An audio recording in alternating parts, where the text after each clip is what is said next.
प्यारे बच्चों, आप सभी का स्वागत है आपके अपने YouTube channel physics with Vikas sir में। यदि चैनल सब्सक्राइब नहीं किया है तो कर लीजिए। साइक्लोट्रॉन पर आज हम डिस्कस करने वाले हैं। इसको हिंदी में भी साइक्लोट्रॉन और इंग्लिश में भी साइक्लोट्रॉन ही कहते हैं, क्योंकि यह एक डिवाइस है, एक उपकरण है जिसका हम काम करते हैं किसी विद्युत उपकरण को या किसी आवेशित कण को उच्च ऊर्जा प्रदान करने के लिए। इसका मुख्य रूप से सन 1931 ईस्वी में फिजिक्स के दो विशेष वैज्ञानिक लॉरेंस और लिविंगस्टन के द्वारा इसका आविष्कार किया गया था, जिसमें इन्होंने बताया था कि इसका आकार डी आकार की दो अर्धवृत्ताकार प्लेटों के रूप में होता है, जिनको हम डीज के नाम से जानते हैं। और इसका मुख्य कार्य, जैसा कि अभी आपको मैंने बताया, कि किसी आवेशित कण को उच्च ऊर्जा प्रदान करना है। जब इस पूरे संयोजन को यानी साइक्लोट्रॉन को 1,00,000 वोल्टेज का विभव दिया जाता है, तो यह आवेशित कण को उच्च तीव्रता के साथ यह वृत्तीय पथ पर गति कराने लगता है। यानी आवेशित कण को उच्च वेग प्रदान करने के लिए या उच्च वेग से त्वरित करने के लिए 1,00,000 वोल्टेज के विभव से त्वरित करते हैं। उस समय आवेशित कण एक तीव्र वेग को प्राप्त कर लेता है। सबसे पहले हम साइक्लोट्रॉन की कॉन्सेप्ट पर डिस्कस कर लेते हैं। इससे रिलेटिव कुछ बेसिक पॉइंट को हमने ऑलरेडी बोर्ड पे मेंशन कर दिया है कि मुख्य रूप से यह एक ऐसा डिवाइस है, यानी यह एक ऐसी युक्ति है जिसका प्रयोग हम उच्च ऊर्जा प्रदान करने के लिए किसी आवेशित कण को करते हैं। फिर इसके बाद आपको हमने लिख दिया है सिद्धांत में क्या है, यह आवेशित कणों को उच्च ऊर्जा प्रदान करने का काम करता है।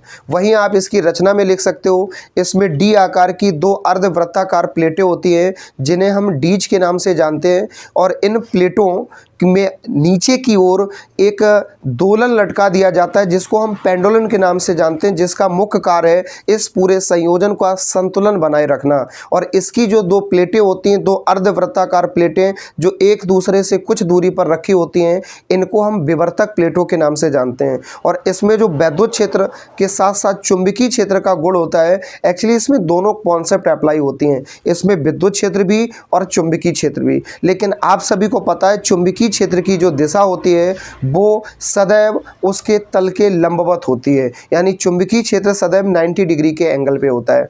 वहीं पर अगर हम बात करें कार्यविधि क्या है, तो जिस आवेशित कण को उच्च विभव के साथ त्वरित करना होता है, उसको हम इस दोनों प्लेटों के ठीक बीच में रखते हैं। और बीच में रखने के बाद में यह उस प्लेट की ओर, जैसे ही इसको हम 1,00,000 वोल्टेज का विभव देते हैं, तो सर्वप्रथम यह उस प्लेट की ओर आकर्षित होता है जिस प्लेट पर कौन सा आवेश हो, विपरीत प्रकार का आवेश हो। सपोज करो इसकी प्लेटों के बीच में अगर हमने किसी धनावेश को रखा, प्रोटॉन को रखा या अल्फा कण को रखा, तो यह ऋणावेशित प्लेट की ओर सर्वप्रथम आवेशित होगा। फिर यह उच्च ऊर्जा प्राप्त करने के बाद यह फिर धन से ऋण, धन से ऋण, ऋण से धन, इस प्रकार से निरंतर गति करता रहेगा।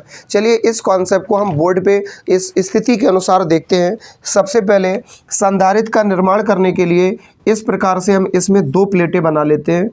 एक ये अर्धवृत्ताकार प्लेट है, एक ये दूसरी अर्धवृत्ताकार प्लेट है। ये हमारी पहली प्लेट है, इसको हम डीज के नाम से जानते हैं, तो पहली प्लेट है, इसको हम D1 बोलेंगे। यह है हमारी दूसरी प्लेट है, तो इसको हम क्या बोलेंगे, D2 बोलेंगे। इसका संतुलन बनाए रखने के लिए यहाँ पे हम पेंडुलम को लटका देते हैं, जिसकी वजह से यहाँ होने वाली हलचल के कारण जिसका बैलेंस बना रहे, इसको हम दोलन कह सकते हैं। ये जो हमारी डी आकार की दो अर्धवृत्ताकार प्लेटें हैं, इनको हम विवर्तक प्लेटें भी कहते हैं, जिन पर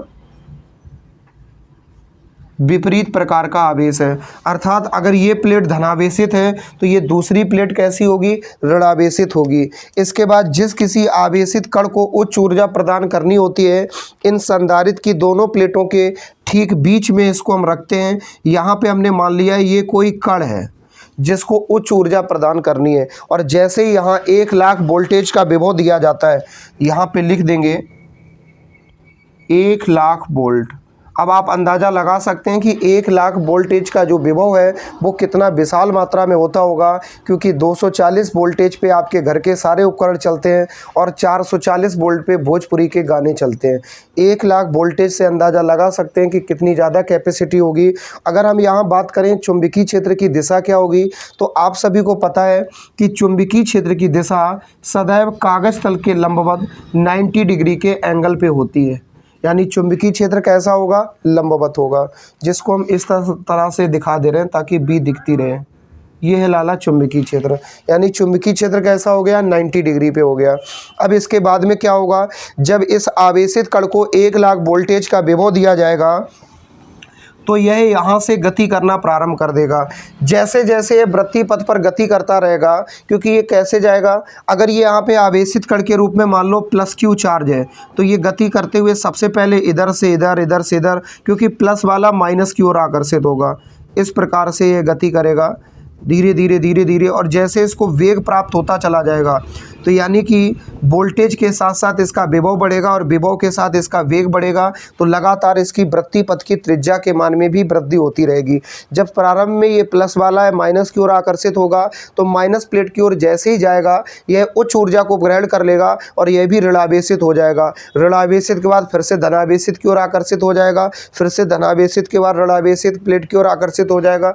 यह काम मात्र चंद सेकंडों में पूरा होता है और इस क्रिया के दौरान यह आवेशित कण उच्च ऊर्जा को प्राप्त करके इस पूरे संयंत्र से बाहर चला जाता है। आइए अब हम इससे रिलेटिव कुछ कॉन्सेप्ट की डिस्कस कर लेते हैं। सबसे पहले बोर्ड एग्जाम में आप इसको हल करते समय बेसिक भाषा का प्रयोग कर सकते हैं कि जो कॉमन हमने पॉइंट्स लिखे हैं साइक्लोट्रॉन हेडिंग डाल के, यह एक ऐसी युक्ति है जिसका प्रयोग किसी आवेशित कण को उच्च ऊर्जा प्रदान करने के लिए करते हैं। सर्वप्रथम सन 1931 ईस्वी में भौतिकी के दो विशेष वैज्ञानिक लॉरेंस और लिविंगस्टन के द्वारा इस विशेष डिवाइस की खोज की गई। डिवाइस को हिंदी में हम उपकरण के नाम से जानते हैं। वहीं आप सिद्धांत डाल के डैश करके लिख सकते हैं, यह एक ऐसी युक्ति है जो मुख्य रूप से आवेशित कणों को उच्च ऊर्जा प्रदान करने का कार्य करती है। फिर आप रचना में लिख सकते हैं, इसमें डी आकार की दो अर्धवृत्ताकार प्लेटें होती हैं जिन्हें हम डीज के नाम से जानते हैं। इनका संतुलन बनाए रखने के लिए इनके नीचे हम पेंडुलम को, एक दोलन को लटका देते हैं जिसको हम दोलक कह सकते हैं। इसके साथ ही साथ इसमें चुंबकीय क्षेत्र की जो दिशा होती है वो इसके तल के लंबवत यानी 90 डिग्री पे होती है और इन प्लेटों को हम विवर्तक प्लेटों के नाम से जानते हैं और जिस आवेशित कण को त्वरित करना होता है वो उसको इन प्लेटों के बीच में रखते हैं। वहीं इसके नीचे आप कार्यविधि हेडिंग डालिएगा और कार्यविधि में लिखना है आपको डैश करके कि जिस आवेशित कण को हमें उच्च वेग के साथ त्वरित करना होता है उसे हम इस डीज की दोनों प्लेटों के बीच में रखते हैं और प्लेटों के बीच में रखने के पश्चात 1 लाख वोल्टेज का विभव देते हैं और इसमें चुंबकीय क्षेत्र और वैद्युत क्षेत्र दोनों प्रकार के गुण होने के कारण यह आवेशित कण विपरीत प्रकार की प्लेट की ओर आकर्षित होकर एक उच्च वेग के साथ यानी उच्च वोल्टेज को प्राप्त करके उच्च वेग के साथ निरंतर वृत्तीय पथ पर गति करता रहता है और वेग में वृद्धि होने के साथ साथ लगातार इसकी त्रिज्या में भी वृद्धि होती रहती है। इतनी भाषा आप लिख सकते हैं। आपके सामने पूरी कॉन्सेप्ट है, लेकिन इससे रिलेटिव कुछ वैल्यू हमें फाइंड आउट करनी पड़ेगी। That is a calculation format. बहुत सावधानी से समझना है क्योंकि 5 अंकों का यह प्रश्न है। चलिए कंसंट्रेट करिए। सबसे पहले अगर हम आपसे एक बात कहते हैं कि अगर कोई भी कण किसी वृत्तीय पथ पर गति करता है तो गति करने के लिए उसको 2 बलों की आवश्यकता होगी। एक वह बल जो बाहर की ओर लग रहा है, एक वह बल जो अंदर की ओर लग रहा है। जब दोनों बलों का संतुलन समान रूप से होगा तभी कोई कण वृत्तीय गति कर सकता है। यहाँ पर वृत्तीय गति करते समय इसके केंद्र की ओर लगने वाला एक बल होगा जिसको हम अभिकेंद्र बल के नाम से जानते हैं। और जब किसी चुंबकीय क्षेत्र में कोई आवेशित कण गति करता है तो कण पर एक बल लगता है। इस बल को हम लॉरेंज बल के नाम से जानते हैं और लॉरेंज बल कहता है इस बल की दिशा चुंबकीय क्षेत्र की दिशा और कण के गति की दिशा दोनों के लंबवत होती है। आप कंफ्यूज मत होइए, आप भड़बड़ाइए नहीं, आप परेशान मत होइए, आप उदास और दुखी और हताश मत होइए। हम शॉर्ट और सरल भाषा में बता देना चाहते हैं, जब कोई आवेशित कण चुंबकीय क्षेत्र में गति कर रहा है तो संतुलन की स्थिति में वृत्तीय पथ पर गति बनाए रखने के लिए कम से कम 2 बल लग रहे होंगे। और दोनों बल कैसे होंगे? एक वो बल जो इसके केंद्र की ओर लग रहा होगा, एक वो बल जो बाहर की ओर लग रहा होगा। जो बाहर की ओर लंबवत लग रहा होगा उसको हम बोलते हैं लॉरेंज बल, जो अंदर की ओर लग रहा होगा उसको हम बोलते हैं अभिकेंद्र बल। आओ कंसंट्रेट करो। तो यहाँ स्थिति क्या है? संतुलन की स्थिति में दोनों बल एक दूसरे के बराबर होंगे, तो हम यहाँ लिख सकते हैं लॉरेंज बल बराबर अभिकेंद्र बल। थोड़ा सावधानी से स्थितियों को देखना है, क्योंकि इसमें हम कैलकुलेशन के दौरान कुछ विशेष मानों को प्राप्त करने वाले हैं। लॉरेंज बल का सूत्र बच्चा बच्चा जानता है। एक्चुअली फॉर्मूला होता है F बराबर QVB साइन थीटा, जिसमें थीटा का मान अगर हमारा 90 डिग्री है तो साइन 90 का मान 1 होने के कारण लॉरेंज बल का बेसिक फॉर्मूला होता है F बराबर QVB। यानी यहाँ पर जो लगने वाला बल है वो लॉरेंज बल कितना होगा, QVB। यहाँ BB का मतलब पत्नी से नहीं, इस V का मतलब वेग से और इस B का मतलब चुंबकीय क्षेत्र से। और यहाँ जो अभिकेंद्र बल लिखा है जर्रा जर्रा जानता है, अभिकेंद्र बल का सूत्र ये होता है mv²/r। क्लियर। अब इसे हम हल करके एक वृत्तीय पथ की त्रिज्या का मान ज्ञात कर सकते हैं। अगर वेग का मान बढ़ेगा तो त्रिज्या भी बढ़ेगी, आप घबराइए नहीं, स्थिर नहीं है त्रिज्या भी। तो यहाँ से इस आवेशित कण जो वृत्तीय पथ पर गति कर रहा है, इस रेडियस की वैल्यू हम फाइंड आउट कर सकते हैं। अगर r का मान इधर आएगा तो बाकी सारे मान नीचे आ जाएंगे। r बराबर हम लिख सकते हैं mv²/QVB। कोई दिक्कत तो नहीं। यहाँ पे अगर आप ध्यान से देखो ऊपर लिखा है v², यानी ऊपर v2 है, नीचे कितनी है 1, v से v कट गई। r बराबर क्या बचा, mv/QV। हमें एक मान मिल चुका है जो इस वृत्तीय पथ की त्रिज्या है। इसको हम समीकरण 1 मान लेंगे। अब आप कहोगे समीकरण क्यों माना रे बच्चा, हमने समीकरण नहीं माना। नहीं मानते, आंसर है एक मान निकल आया, लेकिन अगर हमें कहीं होली दिवाली r के मान की ज़रूरत पड़ती है रखने की, तो हम कैसे कहेंगे r का मान रख दिया, तो हम कह देंगे ना समीकरण 1 से r का मान रख दिया। ये खुद एक आंसर है। आगे बढ़े। अब हम निकाल लेते हैं इसका कोणीय वेग क्या होगा। जब कोई बॉडी मोमेंटम कर रही है, जब वृत्तीय पथ पर लगातार गति कर रहा है, तो इसके हम कोणीय वेग का मान निकाल सकते हैं। तो यहाँ पर एक अगली वैल्यू को फाइंड आउट करने के लिए हम चल रहे हैं कोणीय वेग। आपसे हम पूछना चाहते हैं कोणीय वेग का सूत्र क्या होता है। तो कोणीय वेग का सूत्र होता है किसी आवेशित कण का वेग और वेग बटे उसकी त्रिज्या। यानी सूत्र हम पैदा करेंगे, कोणीय वेग को हम प्रदर्शित करते हैं ओमेगा से, वेग को हम वेलोसिटी कहते हैं v से प्रदर्शित करते हैं, त्रिज्या को हम रेडियस कहते हैं r से प्रदर्शित करते हैं। ओमेगा बराबर सूत्र होता है v/r। अब ये r की जगह हम r का मान ये वाला रख सकते हैं, तो हम लिखेंगे समीकरण 1 से, हम ऊपर लिख देते हैं क्योंकि फिर हो सकता है कैमरे में विजिबिलिटी ना हो। समीकरण 1 से r का मान रखने पर, तो ओमेगा से बोलेंगे नहीं, v से बोलेंगे नहीं, इस r की जगह पे क्या लिखेंगे mv/QV। mv/QV, v से v कट जाएगा, ये QV कहाँ चला जाएगा ऊपर। ओमेगा बराबर आ गया QV/, ध्यान से देखो QV/m। एक और हमें मान मिल गया जिसको हम कोणीय वेग के नाम से जानते हैं, और यह हमारा ओमेगा है। अब इसके बाद और भी मान निकालना चाहें, जैसे पहले हमने निकाल लिया इस आवेशित कण में जो वृत्तीय पथ पर गति कर रहा है उसकी त्रिज्या कितनी होगी, r का मान। दूसरी स्थिति में हमने पता कर लिया कि कोणीय वेग का मान क्या होगा। तीसरी स्थिति में हम एक और मान पता कर सकते हैं, अगर ये कोई कण वृत्तीय पथ पर गति कर रहा है तो एक चक्कर को पूरा करने में कितना समय लेता है। एक चक्कर को पूरा करने में जो समय लेता है इसको हम साइंस की भाषा में टाइम पीरियड यानी आवर्तकाल के नाम से जानते हैं। आइए इस मान की कल्पना करते हैं। लिखेंगे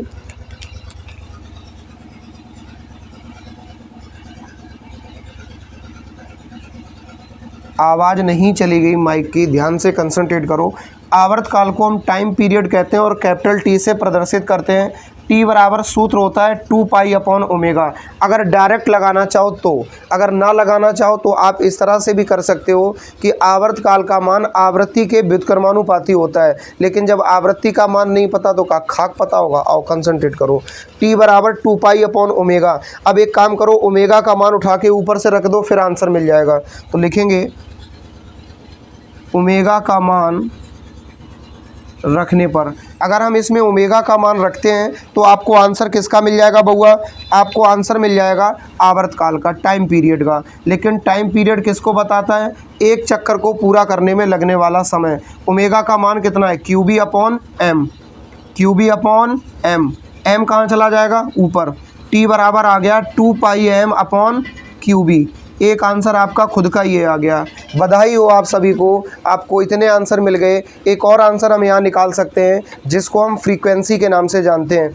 आपने यह भी पता कर लिया कि 1 सेकंड में आपने यह भी पता कर लिया जिसका नाम है टाइम पीरियड, यानी आवर्तकाल। एक चक्कर को पूरा करने में कितना समय लगेगा। इसके बाद जो हम मान ज्ञात करने वाले हैं वह विशेष मान है आवृत्ति, जिसको इंग्लिश में हम फ्रीक्वेंसी के नाम से जानते हैं। और आवृत्ति की विशेषता यह है, इसको हम प्रदर्शित करने के लिए 3 विशेष संकेतों का प्रयोग करते हैं, जिनमें किसी एक विशेष संकेत का प्रयोग करके इस कॉन्सेप्ट का निरूपण हम यहाँ करेंगे। आवृत्ति को हम एक चिन्ह से प्रदर्शित करते हैं जो V जैसा बनता है, इसको हम कहते हैं न्यू। एक होता है N और एक होता है F। हम समझ सकते हैं कि आपको मन में बहुत सारे डाउट आ गए होंगे। एक्चुअली 12th में N को अपवर्तनांक और F को फोकस दूरी बोलते हैं, इसलिए आप कंफ्यूज ना हो। आवृत्ति को हम न्यू से प्रदर्शित कर लेते हैं। अब थोड़ा सा बात करेंगे कि आवृत्ति होती क्या है। आवृत्ति कहलाती है 1 सेकंड में पूरे होने वाले चक्करों की संख्या। मतलब एक चक्कर को पूरा करने में लगने वाले समय को आवर्तकाल और 1 सेकंड में पूरे होने वाले चक्करों की संख्या को आवृत्ति कहते हैं। आप शॉर्ट में इसका मान निकाल सकते हो, एक लाइन में निकाल सकते हो। हम डायरेक्टली यहाँ पे इस चीज़ को वेल तरीके से लिख सकते हैं डिफाइन करके कि आवृत्ति का मान जो होता है, जो फ्रीक्वेंसी होती है, वो आवर्तकाल की व्युत्क्रमानुपाती होती है, यानी इन्वर्सली प्रोपोर्शनल होती है। तो हम यहाँ नीचे लिख दे रहे हैं, जगह का अभाव है। आवृत्ति के लिए तो बेसिक सी शर्त है आवृत्ति के लिए, जो आवृत्ति यहाँ पे हम न्यू से प्रदर्शित कर रहे हैं वो आवर्तकाल की व्युत्क्रमानुपाती होती है। मान रख दो, टी का मान कितना है 2πm/QB। 2πm/QB, QB चला जाएगा ऊपर, तो आवृत्ति न्यू बराबर आ गया QB/2πm। ये मेरे पास सारी वैल्यू इससे रिलेटिव निकल आई। सबसे पहली स्थिति में जो मैंने ज्ञात किया वो आप ध्यानपूर्वक समझ लीजिए कि इस वृत्तीय पथ पर गति करते समय इस कण की त्रिज्या कितनी होगी। आपको जैसा स्थितियों में दिख रहा है कि लगातार इसका जैसे जैसे वेग बढ़ता चला जा रहा है वैसी त्रिज्या बढ़ती चली जा रही है। इस चीज़ को आप सूत्र में भली भांति देख सकते हो कि r का मान इसकी वेलोसिटी पर निर्भर करता है। m का मतलब होगा इस आवेशित कण जो इसमें रखा गया है उसका द्रव्यमान। चाहे जब प्रोटॉन होगा तो प्रोटॉन का द्रव्यमान, इलेक्ट्रॉन होगा तो इलेक्ट्रॉन का द्रव्यमान, और जब आपका कोई अल्फा कण, बीटा कण, गामा कण होगा तो उसका द्रव्यमान। q का मतलब उसका आवेश और b से तात्पर्य चुंबकीय क्षेत्र से है, यानी v का मान बढ़ने पर r का मान भी बढ़ेगा, और लगातार r बढ़ रहा है तो v भी बढ़ रहा है। अच्छा, कोणीय वेग को हम ओमेगा से प्रदर्शित करते हैं, यानी वृत्तीय पथ पर गति करते हुए किसी कण का हम कोणीय वेग ज्ञात कर लिया। और हमने क्या ज्ञात किया है, एक चक्कर को पूरा करने में लगने वाला समय, और हमने क्या ज्ञात किया है, 1 सेकंड में पूरे होने वाले चक्करों की संख्या का सूत्र। हम उम्मीद करते हैं आप कॉन्सेप्ट समझ गए होंगे, लेकिन चैनल को बिना सब्सक्राइब किए आप चैनल छोड़कर जाएंगे नहीं। हमें आप पर पूरा भरोसा और उम्मीद है, आपको हम स्क्रीनशॉट लेने का मौका भरपूर देंगे, इसलिए आप चैनल को सब्सक्राइब करके भरपूर मात्रा में और वीडियो को शेयर करके ही जाएंगे। सब्सक्राइब करिए, स्क्रीनशॉट ले लीजिए।